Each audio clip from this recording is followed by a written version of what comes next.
Upendra sir to speak for all of us.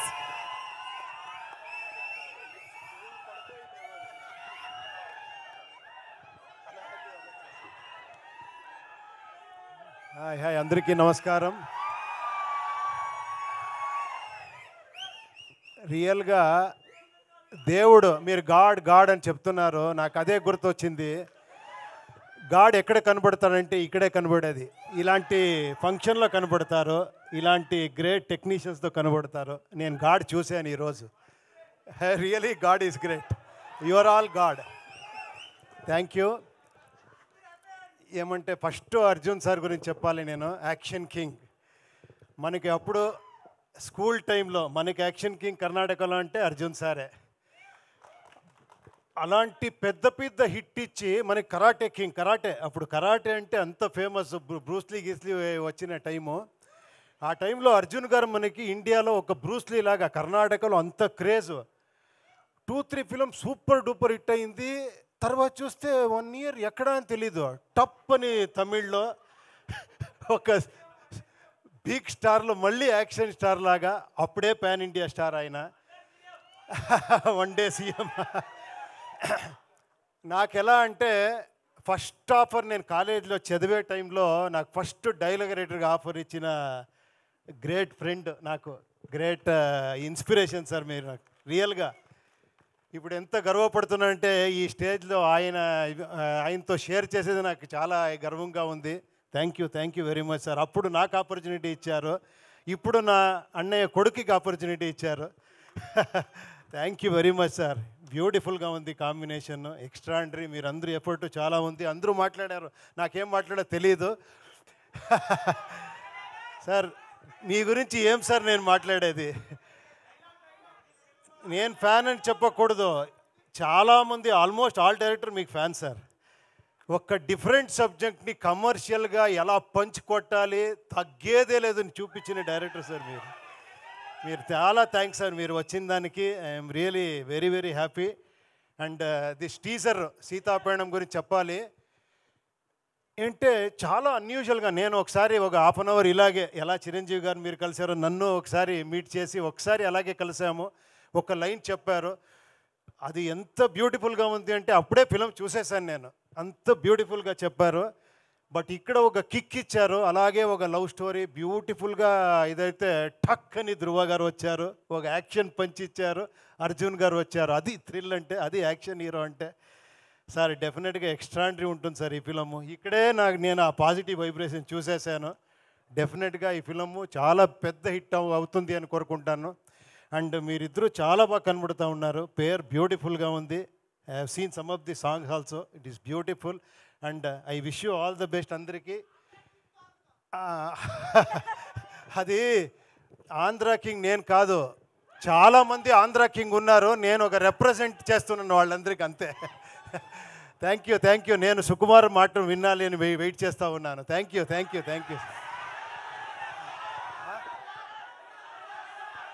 Sir dialogue చెప్పేదాకా వదిలేలా లేరు sir. They want dialogue.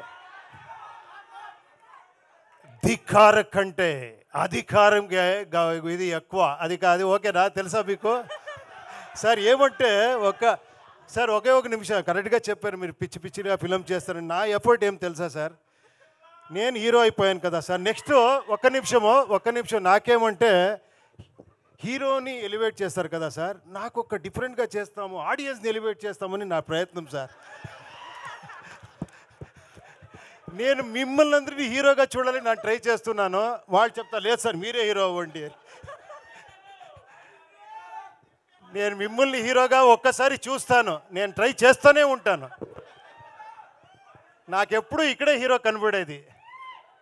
Thank you very much. I am god is great. Thank you. Wow, this is why we love you, sir, Uppi sir. Thank you so much for that lovely speech. Thank you. And yes, ika ఆలస్యం చేయకుండా మన brilliance కి, excellence కి care of address, mass కి, swag కి సరికొత్త definition ఇచ్చినటువంటి మన మౌరిక్ డైరెక్టర్ సుకుమార్ గారిని మాట్లాడమని రిక్వెస్ట్ చేసేద్దాము. థ్యాంక్ యూ అండి. యాక్చువల్గా కొంచెం టెన్షన్గానే ఉంది.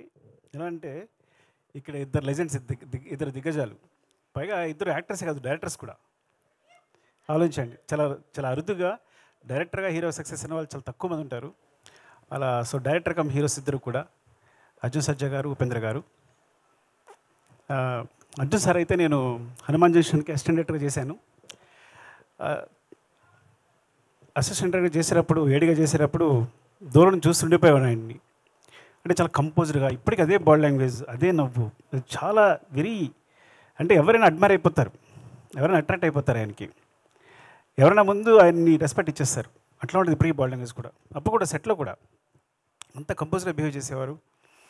యాక్చువల్గా నేను ఎక్కువ మాట్లాడడం కూడా కాదు, చాలా భయపడి దూరంగా చూస్తూనే ఉన్నాను ఆయన్ని. ప్రతిదీ సెట్కి వచ్చిన దగ్గర నుంచి ఎప్పుడు కాన్సన్ట్రేషన్ అందులోనే ఉండేవారు, అయిపోయిన తర్వాత ఏదైనా. సో అంత డెడికేట్గా వర్క్ చేసేవారు. అండ్ ఇట్లా ఆయనతో పాటు ఇక్కడ స్టేజ్ పంచుకోవడం నేను అదృష్టంగా భావిస్తున్నాను నిజంగా. అంటే లైఫ్లో ఎలాంటి ఇబ్బందులు వచ్చినా, ఇప్పుడు జై హింద్ సినిమా బాగా గుర్తు.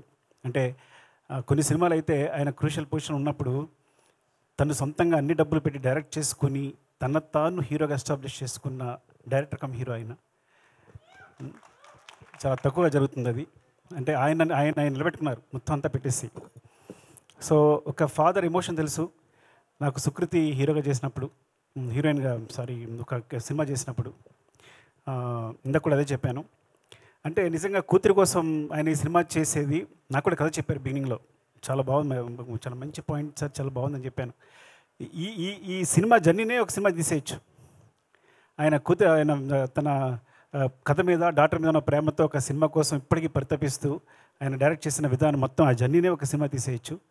అందుకోసం ఈ సినిమా చాలా పెద్ద హిట్ కావాలని కోరుకుంటున్నాను, చాలా పెద్ద సక్సెస్ కావాలని కోరుకుంటున్నాను. Thank you sir, thanks for this opportunity. మీతో కలిసి కూర్చున్నందుకు థ్యాంక్ యూ అండి, లవ్ యూ అండి. Love you sir. And Upendra గారు, నేను ఫస్ట్ నాకు తెలిసి ఏ సినిమా చూశాను, తర్వాత ఓం అనేది తర్వాతే డబ్బైనట్టు, తర్వాతే డైరెక్ట్ చేసినట్టు నాకు తెలిసి. ఏ సినిమా చూసాను నాకు బాగా గుర్తు. అంటే ఇంకా ఇండియాలో ఏ డైరెక్టర్ చెప్పక్కల్లా పిచ్చి మ్యాడ్ అంతా అసలు, అంటే ఆ కన్ఫ్యూజన్ అంతా ఎలా కనిపిస్తుంది అంటే ఇప్పటికీ ఆ ఏ సినిమా చూసినప్పుడు బయటకు వచ్చినప్పుడు, అంటే పరంగా చెప్పాలంటే ఉపేంద్ర గారు వచ్చిన తర్వాత ఓం, ఏ, ఉపేంద్ర, ఈ 3 సినిమాలు తీసిన ఏ డైరెక్టర్ అయినా రిటైర్ అయిపోవచ్చు. నేను కనుక అలాంటి 3 సినిమాలు తీసి రిటైర్ అయిపోయింది వాడిని. అంత కల్ట్ మూవీస్, అలాంటి మూవీస్ మాకు ఇచ్చారు. మీరు నమ్మరు, ఆ మూవీస్ తర్వాత ఫ్రాంక్గా చెప్పాలంటే ఆ మూవీ నుంచి అందరూ ఇన్స్పైర్ అయ్యి ఇవాళ నా స్క్రీన్ ప్లే ఇట్లా ఉంది అంటే కారణం డెఫినెట్గా ఏ ఉపేంద్ర ఓం, ఈ 3 సినిమాలు. అంటే ఎప్పటికప్పుడు ఆడియన్స్ సర్ప్రైజ్ చేయడం అలవాటు ఆయనకి. నేను ఆ విషయాన్ని మీ దగ్గర నుంచి దొంగలించాను, తస్కరించాను, ఏమనాలి. So you are the great inspiration sir. ఇలా చెప్పడానికి అవకాశం వచ్చినందుకు చాలా ఆనందపడుతున్నాను నేను. Thank you sir, love you sir. ఇంకా నాకు ఒక సాంగ్ వినిపించారు, ఏ ఊరికి వెళ్తున్నావు పిల్ల, ఒక సాంగ్ చూశారు. ఆ సాంగ్ అఫ్కోర్స్ అనూప్. యాక్చువల్గా అనూప్ నేను అసిస్టెంట్గా వచ్చినప్పుడు తను మ్యూజిక్ డైరెక్టర్ కాకముందే ఫేమస్. ఎవరో కీబోర్డ్ ప్లేయర్ ఉన్నాడంట అని మాట వినిపిస్తుండే. ఎక్కడ చూసి అనూప్ అంట. తను వస్తే అసలు మామూలుగా మ్యూజిక్ చేయడం అని నీ పేరు ముందే వినిపిస్తుండేది. నాకు తెలిసి కీబోర్డ్ ప్లేయర్గా ఫేమస్ అయిన ఒకే ఒక వ్యక్తి ఏమో అనూప్ అనేది. అందరికీ అనూప్ పేరు తెలుసు అప్పట్లో. ఒక మ్యూజిక్ డైరెక్టర్ కాకముందే అనూప్ పేరు తెలుసు. సో దాని మ్యూజిక్ అంతా ఎప్పుడు ఎంజాయ్ చేస్తాను. Very big fan of him. Especially మున్నాలో నీలి నీలి మేఘాలు లేకున్న సాంగ్ ఫస్ట్ నాకే వినిపించాడు మున్నా, చాలా బాగుంది అనిపించింది. అండ్ ఇందులో ఏ ఊరికి వెళ్తున్న పిల్ల నేను ఒక్క సాంగ్ విన్నాను, మిగతా సాంగ్స్ కూడా చాలా బాగా నచ్చారు. సో చాలా బాగుంది. థ్యాంక్ యూ అండి, ఆల్ ది బెస్ట్. అండ్ ఏ ఊరికి వెళ్తా పిల్ల విన్నప్పుడు నాకు 4 లైన్స్ వినగానే మా ఆస్కార్ చంద్రబోస్ గారు రాశారు అనిపించింది. వెంటనే తెలిసిపోయింది నాకు.